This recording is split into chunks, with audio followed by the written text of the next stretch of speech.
नमस्कार। विश्व समाधान मंच प्यारा उत्तराखंड में आप सबका स्वागत है। आज 14 मई की सायंकाल जिस समय मैं आपसे बात कर रहा हूं, उस समय विश्व में एक महत्वपूर्ण घटनाएं घटी। भारत के पड़ोसी देश चीन में अमेरिका के राष्ट्रपति डोनाल्ड ट्रंप 2 दिवसीय चीन यात्रा पे चीन पहुंचे और उन्होंने चीन के राष्ट्रपति शी से बड़ी महत्वपूर्ण वार्ताएं की। पूरे संसार की नजर इस वार्ता पे लगी है। वहीं दूसरी तरफ भारत में ब्रिक्स देशों के विदेश मंत्रियों का शिखर सम्मेलन हो रहा है, जिसमें ईरान से लेकर रूस से कई ब्रिक्स देशों के विदेश मंत्री भारत में डेरा जमाए। वो भारत के प्रधानमंत्री नरेंद्र मोदी से मिले। ये देखने की बात है, जहां भारत में वैश्विक संकट से आर्थिक कई प्रकार के देश की अर्थव्यवस्था झंझावत में फंसी हुई है। ये किस कारण हुआ? ये कारण का एकमात्र कारण है अमेरिका की दादागिरी के कारण। अमेरिका ने जो हमें सस्ता तेल दे रहा था, हमारा परंपरागत मित्र, जिसने हमें देश को तकनीकी से लेकर आर्थिक सामरिक सहायता न देने के साथ हमें अपने पैरों पर खड़ा किया कई दशकों से, उस मित्र से जो हमें सस्ता तेल दे रहा था, जिससे हम 40% तेल तक ले रहे थे, ईंधन तेल से, उस पर प्रतिबंध अमेरिका ने लगा दिया कि भारत नहीं लेगा। दूसरी तरफ जो तेल हमें और दे रहा था, ईंधन तेल, हमारे परंपरागत मित्र ईरान, उस पर भी प्रतिबंध लगा दिया। हम अनुशासित बालक की तरह भारत के शासकों ने उसे मान लिया। और तीसरा कारण, जो अकारण ही इजराइल और अमेरिका ने ईरान पे हमला कर दिया, जिसके विरोध में अमेरिका ने, ईरान ने हॉर्मुज जलडमरू को बंद कर दिया कि दुनिया अमेरिका की भर्त्सना करे, इस्राइल की भर्त्सना करे, एक जिन्होंने संयुक्त राष्ट्र के मार्गदर्शन को, चार्टर्ड को रौंदा अकारण ही किसी देश में। रही बात परमाणु अस्त्रों की, परमाणु अस्त्र पहले खुद अमेरिका ने हजारों की संख्या में बना रहे हैं और लाखों लोग अमेरिका के परमाणु बम के शिकार बने। वेनेजुएला के राष्ट्रपति को उठा के ले आए, हजारों किलोमीटर दूर ईरान पे हमला कर दिया, कभी इराक पे हमला कर दिया, कभी लीबिया पे हमला कर दिया, कभी अफगानिस्तान पे हमला कर दिया, कभी बांग्लादेश में तख्ता पलट कर दिया, कभी पाकिस्तान में तख्ता पलट कर दिया। इजराइल भी परमाणु शक्ति संपन्न है और दोनों कह रहे हैं ईरान को बनाने का कोई अधिकार नहीं। भाई, ईरान ने तो कहीं दुनिया में इस प्रकार का हमला नहीं किया। अपनी रक्षा के लिए ऊर्जा का, परमाणु ऊर्जा का सदुपयोग करने के लिए दुनिया कोई पूछ नहीं रही। ईरान ने उसके विरोध में हॉर्मुज जलडमरू को रोककर, जो भारत सहित विश्व के तेल आयात का मार्ग बना है, विश्व व्यापार का मार्ग है, वो अवरुद्ध होने से दुनिया में तबाही रही। सही कसर अमेरिका इस क्षेत्र में नाकेबंदी कर दी। कोई ईरान द्वारा पीड़ित, कोई अमेरिका द्वारा पीड़ित। कैसे दूर होगा? इसको देखकर आज मुझे याद आ रहा है कि किस प्रकार से चीन ने मजबूती से, जिस प्रकार चीन के राष्ट्रपति शी ने अमेरिका के राष्ट्रपति डोनाल्ड ट्रंप को जो टैरिफ के हंटर से सारे संसार को हाँक रहे थे, अपने दादागिरी से सारे संसार को हाँक रहे थे, पार्श्विक बल से, सामरिक शक्ति से भारत जैसे देशों को जीना हराम कर दिया। भारत के प्रधानमंत्री ने ये कहा, सोना मत खरीदिए, आप ईंधन तेल विदेश यात्राएं मत करिए। खुद कर रहे हैं, बाहर लोगों को कह रहे हैं यात्रा मत करो। आप क्यों कर रहे हैं? आप भी मत जाइए किसी का। जब भारत पे हमला हुआ किसी देश ने भारत का साथ नहीं दिया, क्या जरूरत है ऐसे देश? चाहे विक्स देश, चाहे अमेरिका वाले देश, चाहे अन्य देश, किसी देश ने पाकिस्तान, सब पाकिस्तान के साथ खड़े। अमेरिका के राष्ट्रपति से लेकर अमेरिका की सरकार, विश्व बैंक जो संसार में आतंक का प्रसारक है, उस आतंकवादी देश के साथ कोई आर्थिक मदद कर रहा, कोई सामरिक मदद कर रही। अमेरिका और चीन ने तो खुलेआम संरक्षण दिया। युद्ध बंद भी अमेरिका के राष्ट्रपति ने ट्वीट करके बंद करा दिया जी। उस ट्वीट के बाद अगर भारत पाकिस्तान के आतंकी अड्डों को तहस नहस कर देता, पाकिस्तान के सामरिक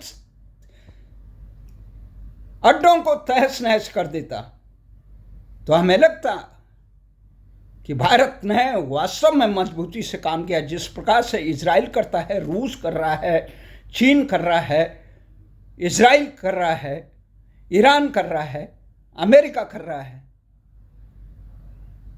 आज जो महत्वपूर्ण बात हुई, देश में एक प्रकार से लोग भयभीत हैं कि देश की अर्थव्यवस्था कहां जाएगी। किसान, खेती, किसान, खाद से लेकर अन्य चीजें। और यहां ब्रिक्स देशों में रूस के विदेश मंत्री कह रहे हैं, हमने तो हमेशा भारत का साथ दिया, तकनीकी साथ दिया।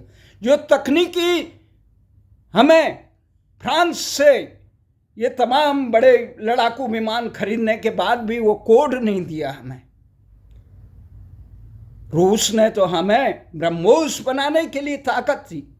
जितने यहाँ सामरिक, आर्थिक, बड़े बड़े तकनीकी युद्ध हैं, वो रूस की देन।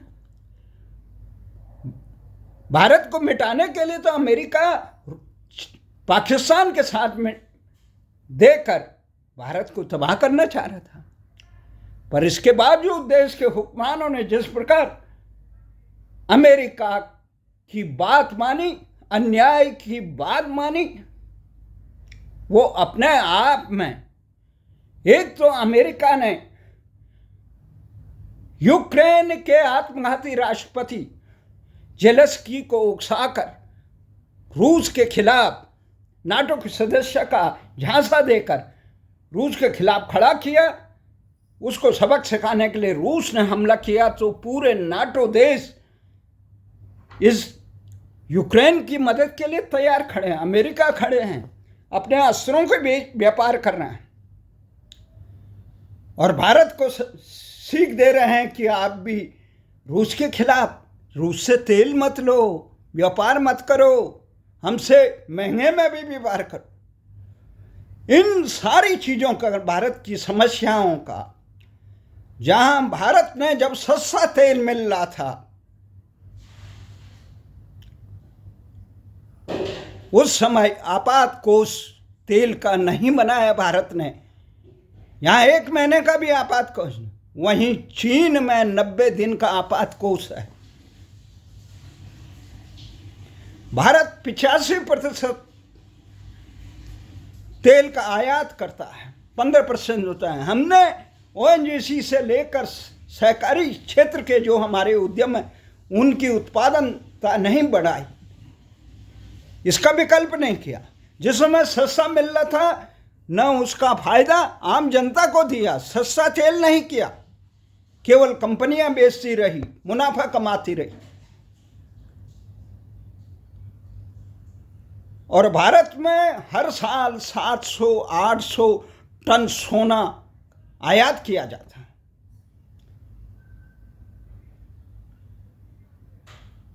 ऐसी स्थिति में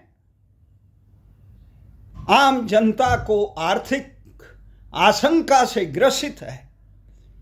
आप घर से काम करिए, आप ये करिए, आप वो करिए। बस सरकार को भी अपना दायित्व पूरा करना चाहिए। ठीक है, कुछ दिन आप कुछ गाड़ियां नहीं ले जाएंगे, पर आपकी चक्कर में पूरे मार्ग सील हो जाता है। कितना तेल ईंधन जलता है, हजारों लाखों गाड़ियां, जहां प्रधानमंत्री का रूट लगता है 3 मार्ग रोक दिए जाते हैं। उन 3 मार्गों पे हजारों वाहन रुके होते हैं। कितना तेल और मित्र भी ऐसा क्या है, आप 7वें 8वें वेतन आयोग बढ़ाते जाएं, आम आदमी को, असंगठित क्षेत्र के लोगों को न्यूनतम वेतन भी नहीं मिलता। कई गुना लंबी आम आदमी अपने बच्चे को शिक्षा, चिकित्सा, रोजगार तक देने के लिए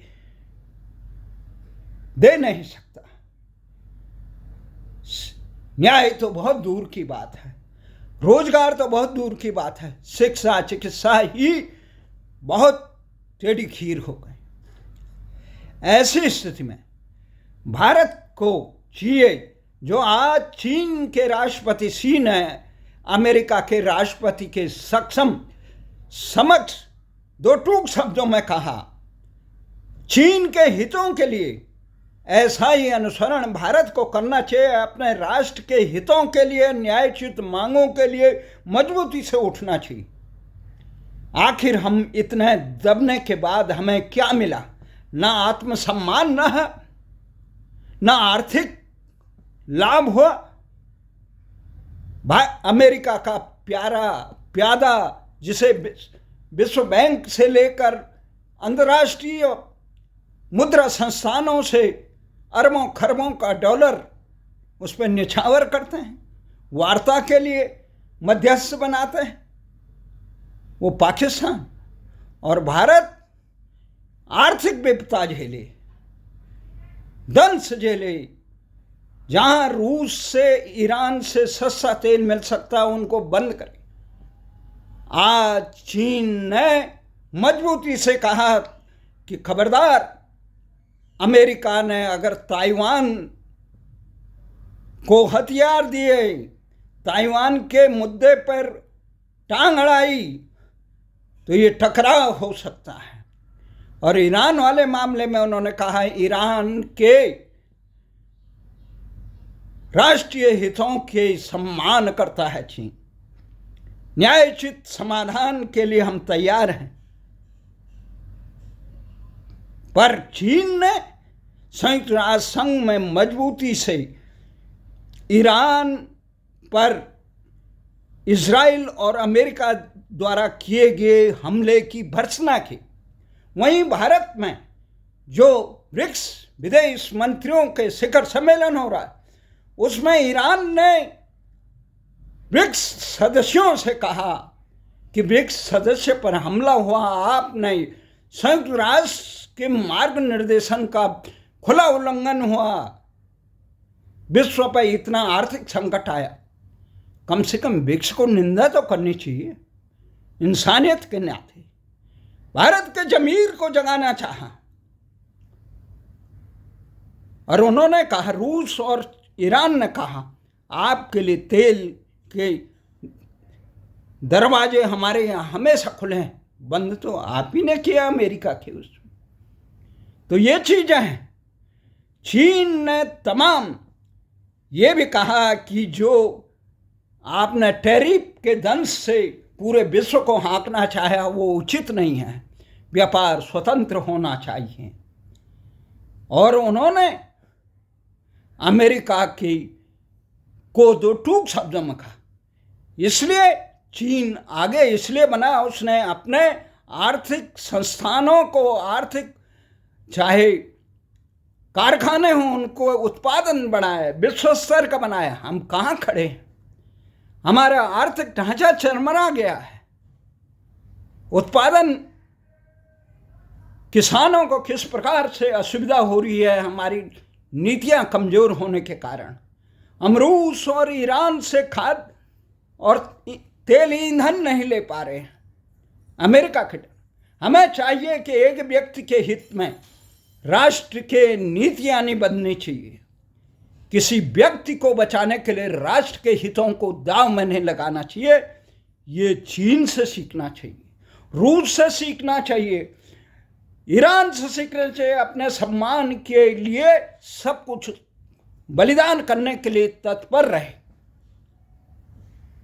ये, और हमें आपात कोष बनाना चाहिए कि ऐसी विपदा में कहीं, जब हमें सस्ता तेल मिला उस समय हमने आपात कोष क्यों नहीं बनाया, जनता को सस्ता क्यों नहीं दिया। अब भी समय है, भारत को भी मजबूती से अपने राष्ट्रीय हितों के प्रति डट के खड़ा होना चाहिए। एक व्यक्ति के हित के लिए या चंद व्यक्तियों के हित के लिए राष्ट्र के हित को दांव पे नहीं लगाया जा सकता है। अमेरिका के दबाव में बिल्कुल देश को अन्यायपूर्ण बातों को बिल्कुल नहीं मानना चाहिए और राष्ट्र के हित में अपने परंपरागत दोस्त रूस और ईरान के साथ भी खड़ा होना चाहिए। अन्याय किसी पे ना हो, इस्राइल सहित किसी पे ना हो। संसार में हम न्याय के पक्षधर हैं, हमारी संस्कृति ये कहती है।